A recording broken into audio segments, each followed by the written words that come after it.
Sir నమస్కారం sir. నమస్తే.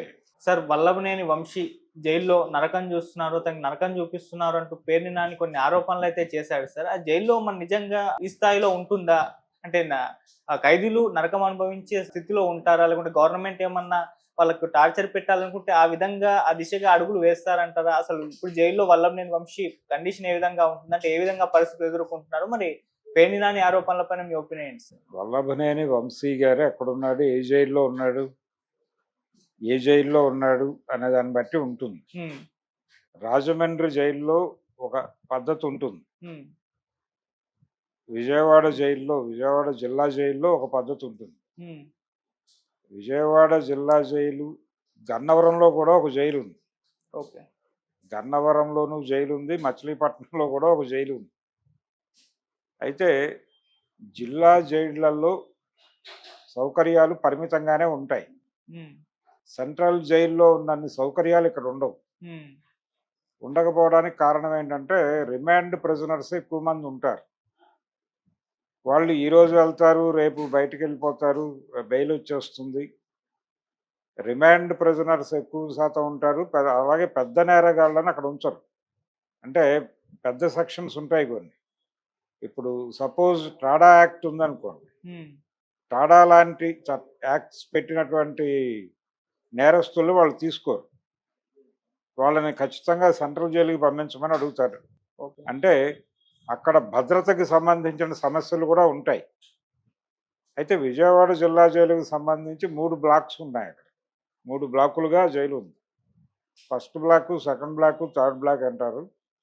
వర్గ సమాజంలో ఎలాగైతే సమాజంలో వర్గాలు ఉన్నాయో, అగ్రకులాలు, కింది కులాలు ఎలా ఉన్నాయో, ఆధిపత్య కులాలు, బానిస కులాలు ఎలా ఉన్నాయో, జైల్లో కూడా అలాగే ఉంది. జైల్లో ఫస్ట్ బ్లాక్‌లో ఇన్‌ఫ్లుయెన్స్ ఉన్నటువంటి వాళ్ళందరూ ఉంటారు. అదేమీ పెద్ద గొప్పగా ఏముండదు. మామూలు రూమే, కాకపోతే కొంచెం ఫ్యాను, గది చిన్నగా ఉంటుంది. ముందు చాలా స్పేస్ ఉంటుంది. అలా కూర్చొని మాట్లాడుకోవడానికి దానికి అవకాశం ఉంటుంది. ఇది ఫస్ట్ బ్లాక్‌లో వ్యవహారం. కానీ రాజమండ్రి జైల్‌లో లాగా పడుకోవడానికి ఒక గట్టు ఉండదు. సిమెంట్ గట్టు ఉంటుంది అక్కడ రూమ్స్‌లో. హ్మ్. అది అది కూడా ఒక మనిషికే. అంటే జైల్‌లో గదికి పద్ధతి ఏంటంటే వేస్తే సింగిల్ లాకప్ వేస్తారు ఒకరిని. లేదంటే ముగ్గురినేస్తారు. ఇద్దరిని వేయరు. హ్మ్. అది సిస్టమ్.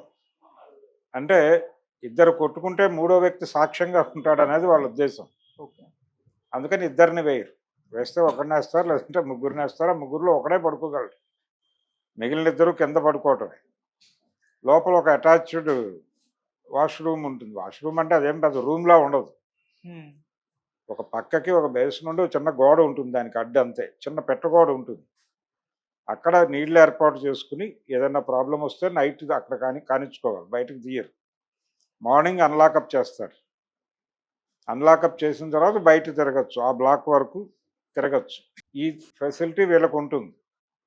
అలాగే సెకండ్ బ్లాక్ ఇంకొంచెం పెద్ద గదులుంటాయి. ఎక్కువ మంది ఉంటారు గదిలో. హ్మ్. ఆ ఎక్కువ మంది ఉండటం అనేది ఒక అడ్వాంటేజ్, ఒక ఇబ్బంది కూడా. ప్రైవసీ ఉండదు. అందుకని అక్కడ అదో మధ్య తరగతి బ్లాక్. దాని తర్వాత పూర్తిగా దిగువ స్థాయి బ్లాక్ ఒకటుంటుంది, థర్డ్ బ్లాక్. ఓకే. ఆ third block back side kitchen వ్యవహారం ఉంటుంది. భోజనాలు అవన్నీ అక్కడి నుంచి వస్తాయి. భోజనాలు వాళ్ళే పెడతారు. జైలు నిబంధనల ప్రకారం భోజనం లోపలే చేయాలి వాళ్ళు. బయట నుంచి నాట్ అలౌడ్ ఏది. అంటే బయట నుంచి వచ్చే వాటిలో ఏదైనా కలిసి వస్తే ప్రమాదం కాబట్టి అలౌ చేయరు. హ్మ్.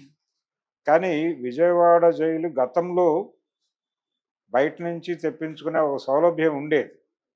ఈ మధ్య కొంచెం కట్టుదిట్టాలు చేశారు. ఇదివరకు రోజుల్లో టిఫిన్ కూడా బయట నుంచి తెప్పించుకునేవాళ్ళు చాలామంది. ఓకే. అంటే లోపలికి వచ్చేటువంటి స్టాఫ్ ఉంటారు. అంటే ప్రిజన్ స్టాఫ్ మాత్రమే కాదు. కటింగ్ చేయటానికి వచ్చేటువంటి వాళ్ళు, ఇలాంటి స్టాఫ్ ఉంటారు కొంతమంది. పారిశుధ్యం, హ్మ్. వంట వాళ్ళు, ఇలాంటి వాళ్ళు బయట నుంచి వచ్చే స్టాఫ్ ఉంటుంది. వాళ్ళకి ముందు రోజే డబ్బులు ఇచ్చేస్తారు. రేపు బలాంది పట్టుకురాని. వీళ్ళకి ఒక హోటల్‌తో టై అప్ ఉంటుంది. అక్కడి నుంచి వీళ్ళు కోరిన టిఫిన్‌ల కాగితాలు నైటే వెళ్ళిపోతాయి. హ్మ్. ఉదయం 6 రెడీ అయిపోయి ఉంటాయి ప్యాకెట్స్ అన్ని. ఓకే. 7కి వాళ్ళు డ్యూటీకి వచ్చేటప్పుడు ఎవరి దాళ్ళకి పడేసి వెళ్ళిపోతారు. వెళ్ళిపోయే వాళ్ళు ఇదివరకు. ఇప్పుడు ఆ ఫెసిలిటీ లేదు. ఇదివరకు రోజుల్లో ఉండేది. ఇప్పుడు అది దాని స్థాయి పెంచారు. దాని స్థాయి పెంచిన తర్వాత పోయిందది. నిజానికి ఆ జైలు కూడా అక్కడి నుంచి తరలించాలి అని ఒక ప్రతిపాదన చాలా కాలంగా ఉంది. హ్మ్. చంద్రబాబు నాయుడు గారు ఉమ్మడి రాష్ట్ర ముఖ్యమంత్రిగా ఉన్న రోజుల నుంచి ఆ ప్రతిపాదన ఉంది. ఆ జైలు అక్కడ తీసేయాలి అని. తీసేసి ఊరి చివర కట్టాలి అనే ప్రతిపాదన ఉంది. దానికి స్థలం కేటాయింపు కూడా జరిగింది. కానీ జైలు షిఫ్ట్ అవ్వట్లేదు. ఇక్కడే ఉంటోంది. ఇది సౌకర్యంగా ఉందని చెప్పి ఇక్కడ నడుపుతున్నారు. ఈ నడిపే క్రమంలో దీన్ని కొంచెం బెటర్మెంట్ చేశారు. కొంచెం కట్టుదిట్టమైన ఏర్పాట్లు చేశారు. అందులో భాగంగా కొన్ని ఫెసిలిటీస్ పోయినాయి. ఆ పోయిన ఫెసిలిటీస్‌లో ఇదొకటి. సో, బయట నుంచి తెప్పించుకునే వాళ్ళు చాలా బయట నుంచి వచ్చేసేవి. టీలు రెగ్యులర్‌గా వచ్చేవి బయట నుంచి. ఆ ఎదురుగుండా అంటే తాలూకా ఆఫీస్ ఉంటుంది. తాలూకా ఆఫీస్‌లోనే వెనకాల జైలు ఉంటుంది. ఇది బ్రిటిష్ వాళ్ళ స్ట్రక్చర్. ఎలా ఉంటుందంటే బ్రిటిష్ వాళ్ళ స్ట్రక్చరు లోకల్ ఆఫీసులన్నీ ఒకే కాంపౌండ్‌లో కడతారు. హ్మ్. ట్రెజరీ కూడా అక్కడే ఉంటుంది. ఓకే. ట్రెజరీ, తాలూకా ఆఫీసు, ఇతర ప్రభుత్వ కార్యాలయాలు, పౌర సరఫరాలు ఇవన్నీ ఒకే కాంపౌండ్‌లో కట్టేసి, ఆ కాంపౌండ్‌లోనే జైలు కూడా పెట్టేసేవారు. పెట్టేసి అది మొత్తం ఒక కాంపౌండ్ కింద ఉంటుంది. ఇది వాళ్ళ స్ట్రక్చర్. ఏ ఊళ్ళో అయినా ఇదే ఉంటుంది. మీరు ఏ ఊరికెళ్ళండి, ఆ ఊళ్ళో తాలూకా ఆఫీస్ ఉన్న చోటే ట్రెజరీ ఉంటుంది. హ్మ్. ఆ ట్రెజరీ పక్కనే జైలు ఉంటుంది. ఈ స్ట్రక్చర్ ప్రకారమే విజయవాడలో కూడా ఉంటుంది. అయితే గాంధీనగర్ సెంటర్‌లో ఉంటుందది.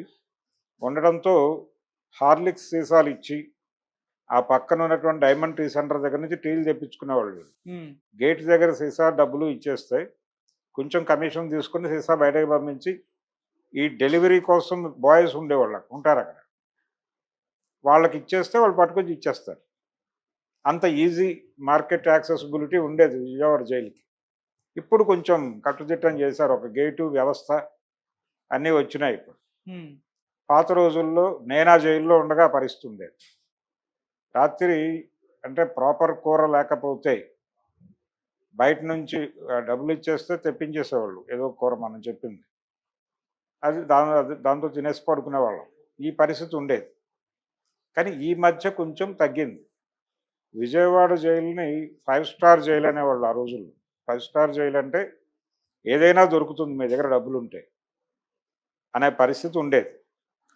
కానీ ఇప్పుడు అంత లేదు. జైల్లో ఏం పెడతారో అదే తినాలి. హ్మ్. చంద్రబాబు నాయుడు గారు కూడా అదే తినాలి రాజమండ్రిలో. కానీ ఆయనకి ఒక కోర్టు నుంచి పర్మిషన్ తెచ్చుకున్నాడు ఆయన. భోజనం బయట నుంచి తెప్పించుకుంటామని. అలాగే ఇక్కడ వల్లభనేని వంశీ దగ్గరికి వచ్చేసరికి ఆయనకి అనారోగ్య సమస్యలున్నాయి. ఆయన కింద పడుకోలేడు. పడుకున్నా లేవలేడు. ఆయన వెన్నుపూసకు సంబంధించినటువంటి సమస్యతో బాధపడుతున్నాడు. అందుకని ఆయన కింద పడుకోవడం కుదరదు కాబట్టి లోపల ఫెసిలిటీస్ ఏమి ఉండవు ఇమ్మీడియట్‌గా. వెళ్ళినప్పుడు అలా అడ్జస్ట్ అవ్వాల్సిందే. కిందే ఉంటుంది. వాళ్ళు ఇచ్చేది ఏమిటి? ఒక పట్టా ఇస్తారు. ఒక దుప్పటి ఇస్తారు. అంతే. కింద వేసుకోవడానికి ఒకటి, పైన కప్పుకోవడానికి ఒకటి ఇచ్చి ఒక జైళ్ళల్లో రాజమండ్రిలోనో మరో చోట తయారైనటువంటి జనపనార పట్టా ఒకటి ఇస్తారు. హ్మ్. ఆ పట్టా వేసుకుని దాని మీద వాళ్ళు ఇచ్చినటువంటి ఒక దుప్పటి వేసుకుని దాని మీద పడుకోవడమే. తల కిందకి దిళ్ళు గిళ్ళు ఏమీ ఇవ్వరు వాళ్ళు. జైలు ప్రొవైడ్ చేయదు. వాటితోనే గడిపేయాలి. వాటితోనే గడిపేస్తారు. కాకపోతే వీళ్ళు బయట ప్రీమియం లైఫ్‌కి అలవాటు పడి ఉంటారు కాబట్టి, ఆ ప్రీమియం లైఫ్ తాలూకా జబ్బులు కూడా ఉంటాయి కాబట్టి, ఇప్పుడు అతని వైఫ్ చెప్పింది. బ్యాక్ ప్రాబ్లమ్ ఉంది. ఆయనకు వెన్నుపూస సమస్యలున్నాయి. హ్మ్. ఈ వెన్నుపూస సమస్య ఉన్న వాళ్ళకి నిజానికి అలా కటిక నేల మీద పడుకోవటం అనేది ఒక నివారణ. అనవసరంగా వీళ్ళు ఆఫీసర్స్‌కి పిటిషన్స్ అవి పెట్టుకుని, పరుపులు అవి ఏర్పాటు చేసే ప్రయత్నం చేస్తున్నారు. పరుపులు అలాట్ అయి ఉంటాయి. కన్సిడరేషన్ ఉంటుంది. కన్సిడర్ చేస్తారు. పోలీసు అంటే దీనికి కోర్టు దాకా వెళ్ళక్కర్లేదు. కోర్టు నుంచి పర్మిషన్ తెచ్చుకోవాల్సినవి కొన్ని ఉంటాయి. ఈ భోజనం వ్యవహారంలో కోర్టు పర్మిషన్ ఇవ్వాల్సిందే కానీ, ఈయనకి మెడికల్ సర్టిఫికేట్స్ డాక్టర్ ఉంటాడు లోపల. వారు ఈ ప్రాబ్లమ్ ఉన్నవాడు ఇలా పడుకోవడం కష్టం అంటే కనుక దానికి సంబంధించిన ఏర్పాట్లు బయట నుంచి చేసుకుంటే వాళ్ళు అలౌ చేస్తారు. ఓకే. అది సూపరింటెండెంట్ నిర్ణయానికే ఉంటుంది. సూపరింటెండెంట్ నిర్ణయం పరిధిలో ఉన్నటువంటి సౌకర్యాలు వాళ్ళు ఇస్తారు. అలా సౌకర్యాలు ఇవ్వడానికి ఆల్రెడీ అంగీకరించారని చెప్పింది ఆవిడ. ఇంకా వేరే ప్రాబ్లం లేదు. ఇంకా వేరే ప్రాబ్లం ఏమిటి వీళ్ళకి సమస్య? లోపల నుంచి అవుట్ క్యాంటీన్ అని ఒక ఫెసిలిటీ ఉంటుంది.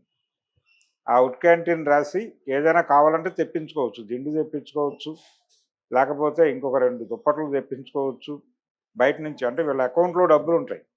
పీసీపీ అని ఒక అకౌంట్ ఓపెన్ చేస్తారు జైలుకి వెళ్ళిన ప్రతోడికి. Personal cash and property account అనేది దాని పేరు పీసీపీ అంటారు.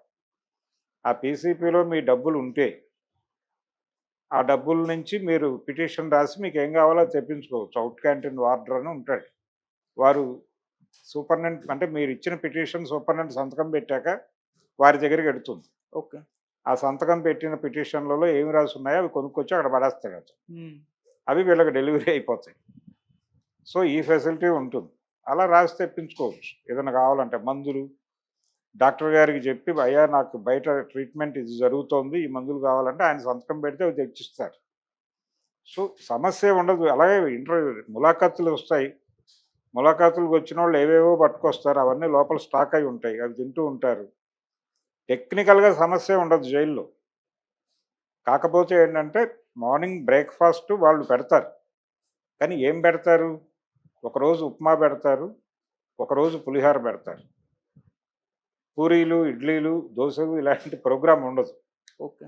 ఎందుకంటే బల్క్ కుకింగ్ ఒకటి.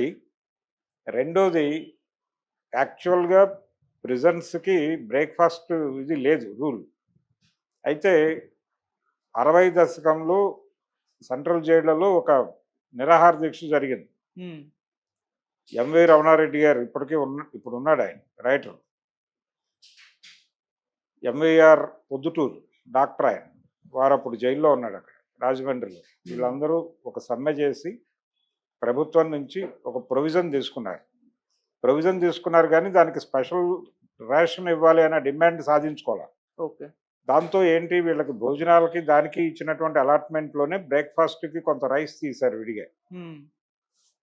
అది ఒకరోజు బియ్యపు రవ్వ ఉప్మా వస్తుంది, ఒకరోజు అదే బియ్యం పులిహార చేసి పంపిస్తారు.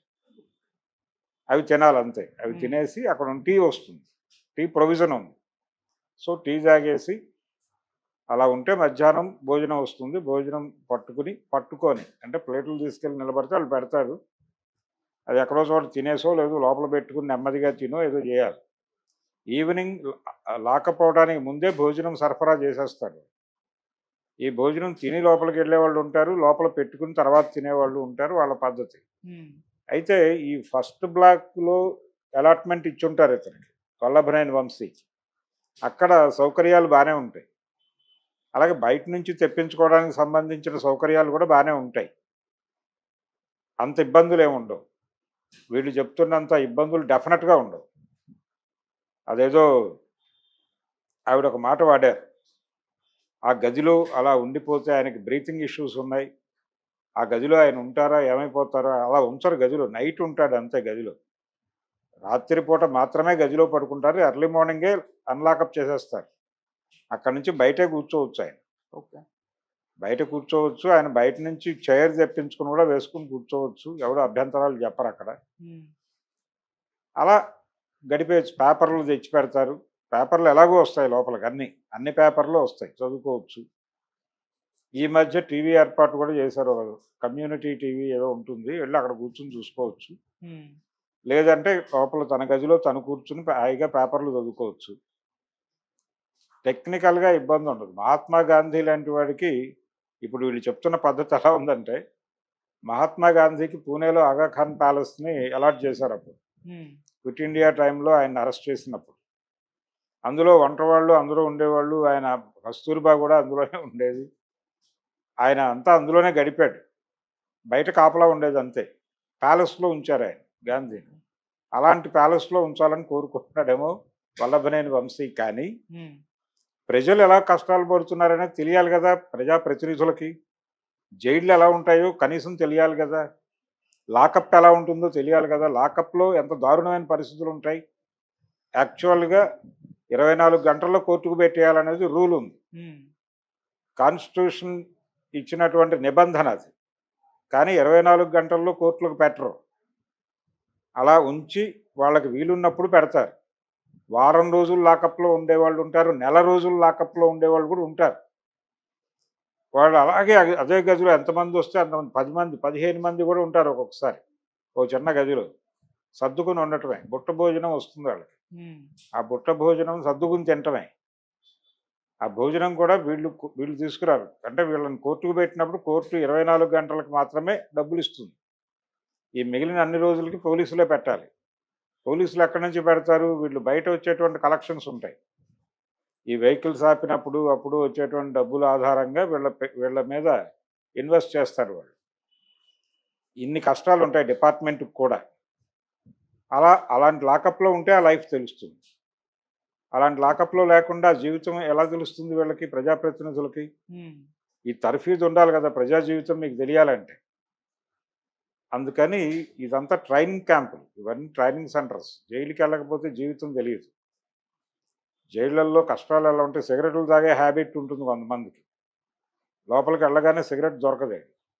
కానీ వీడికి టెన్షను, ఈ కేసు ఏమైపోతుందో తెలియని టెన్షను, జైలుకొచ్చేసామనేటువంటి ఒక టెన్షను, ఇలా సైకలాజికల్ డిప్రెషన్స్ రకరకాలుగా ఉండి వీడికి సిగరెట్ కోసం వెంపర్లాడతాడు. ఈ సిగరెట్లు వడ్డీకి అమ్ముతారు లోపల. అంటే కొంతమంది దగ్గర ఉంటాయి పెట్టెలు. ఓకే. వాళ్ళు వీడి నెంబరు, వీడికి ఒక అండర్ ట్రయల్ అయితే అండర్ ట్రయల్ డ్యూటీ నెంబర్ అని ఇస్తారు. లేదు శిక్ష పడితే కన్విక్ట్ అయ్యాడని చెప్పి కన్విక్ట్ నెంబర్ ఇస్తారు. ఈ నెంబర్లు అవి నోట్ చేసుకుని వాటితో ఒక అండర్టేకింగ్ రాయించుకుని వాడికి ఒక సిగరెట్ పెట్టిస్తారు. ఒక సిగరెట్ పెట్టెకి 2 సిగరెట్ పెట్టెలు ఎదురివ్వాలి. వీడి అకౌంట్లో డబ్బులు పడి వీడు బయట నుంచి తెప్పించుకుని వాడికి ఇవ్వాలి. ఇది కండిషన్. ఈ 2 పెట్టెలు ఇస్తారని చెప్తే ఒక పెట్టిస్తాడు. ఇది వడ్డీ. ఒక పెట్టె వీడు తీసుకున్న దానికి చెల్లింపు, ఒకటి వడ్డీ కింద చెల్లింపు. 1:2 నిష్పత్తిలో మీరు సంతకం పెట్టాలి దేనికైనా. ఈ వ్యసన పరుల కోసం వడ్డీ వ్యాపారం నడుస్తుంది లోపల. ఇలా ఇదంతా తెలియాలి కదా జీవితం. తెలియాలంటే ఆ లైఫ్ అనుభవించాలి. నువ్వేమో బయట రాజకీయ వ్యాపారం చేసి, సీరియస్గా రాజకీయ వ్యాపారం చేసి కోట్లు సంపాదించుకుని ఉన్నవాళ్ళు వీళ్ళెవరు తిండికి గతి లేని పరిస్థితుల్లో ఏ రాజకీయ నాయకుడు లేడు ఇప్పుడు భారతదేశం. కాబట్టి వీళ్ళ జైల్లో సమస్యలు బాధపడుతున్నారు. ఆవిడ అన్నట్టుగా సింగిల్ సల్లు గాలాడక ఏమైపోతాడో ఆయన అని మాడని అమాయకంగా తెలియక ఆయన హాయిగా తిరుగుతాడు బయట. ఏమీ కాదు ఆయనకి. బయట నుంచి తెప్పించుకొని తింటాడు. వీళ్ళు కోర్టుకు వెళ్ళి పిటిషన్ పెట్టుకుంటే ఈయనకు కూడా బయట నుంచి అంటే అనారోగ్యము, స్పెషల్ డైట్ కావాలి అనేది ఒక మెడికల్ ఇది ఉండాలి. ఒక రికార్డు చూపించి ఆ రికార్డు మీద ఒక శాంక్షన్ తెచ్చుకుంటే వారికి బయట నుంచి భోజనం అలౌ చేస్తారు. ఆ భోజనం బయట నుంచి మూట వస్తుంది, లోపలికి తీసుకెళ్ళి ఇచ్చేస్తారు. మళ్ళీ అక్కడ తిన్న తర్వాత తీసుకొచ్చి బయట పడేస్తారు. అది తీసుకుని మళ్ళీ సాయంత్రం వచ్చినప్పుడు డెలివరీ ఇస్తారు. ఇచ్చే మార్నింగ్ బ్రేక్ఫాస్ట్ నుంచి అన్నీ బయట నుంచి తెప్పించుకోవచ్చు. ఆ ప్రొవిజన్ కోర్టు నుంచి తెచ్చుకోగలిగితే అది ఎలాగూ చేస్తారు. అలాగే ఆయన కింద పడుకోకుండా లోపల పరుపు అవి ఏర్పాటు చేయడానికి సంబంధించి ఆల్రెడీ సూపరింటెండెంట్ స్థాయిలో ఒక అంగీకారం వచ్చిందని కూడా చెప్పారు ఆవిడ. అందుకని జైల్లో కష్టాలు అనేవి పెద్ద కష్టాలుగా చూస్తే కష్టాలు తప్ప కష్టాలే ఉండవు. హాయిగానే ఉంటుంది, సరదాగానే ఉంటుంది జైలు. పేపర్లు వస్తాయి, పేపర్లు చదువుకోవచ్చు. ఇంకా కావాలంటే డబ్బులు ఇచ్చి అవుట్ క్యాంటీన్ రాసుకుని పత్రికలు తెప్పించుకోవచ్చు, బుక్స్ తెప్పించుకోవచ్చు, చదువుకోవచ్చు లోపల కూర్చుని హాయిగా. బయట చదువుకునే వెసులుబాటు ఉండదు. జైల్లో చాలా వెసులుబాటు ఉంటుంది, హాయిగా చదువుకోవచ్చు. ఈ లోపల ములాఖాతులు వస్తాయి వీళ్ళకి రకరకాలుగా. పొద్దున్న ఇద్దరు వస్తారు, మధ్యాహ్నం ఒకడు వస్తాడు, సాయంత్రం వస్తాడు. యాక్చువల్గా ఒకటి కంటే ఇవ్వకూడదు కానీ వీళ్ళకి స్పెషల్ కన్సిడరేషన్ కింద ఇస్తారు. అక్కడే సగం పైన గడిపేస్తారు వీళ్ళ గదిలో కూర్చుని. ఆ ములాఖాత్ రూమ్లో పైగా పర్సనల్ ములాఖాతులే ఉంటాయి. ఇదివరకట్లాగా జాలీ ములాఖాతులు ఇదివరకు లేదు. మరి ఇప్పుడేమైనా పెట్టారేమో తెలియదు నాకు. విజయవాడ సబ్ జైల్లో గతంలో ఒక ములాఖాత్ రూమ్ ఉండేది. ఆ ములాఖాత్ రూమ్లోకి వచ్చి ఫిజికల్గానే కూర్చొని మాట్లాడుకునేవాళ్ళు. వాళ్ళు కాపలా కాసేవాళ్ళు. అయితే తర్వాత రోజుల్లో వైఎస్ రాజశేఖర రెడ్డి సీఎంగా ఉండగా అన్ని జైళ్లలోనూ జాలీ ములాఖాతులే పెట్టమన్నాడు ఆయన, సెక్యూరిటీ ప్రాబ్లం రీత్యా.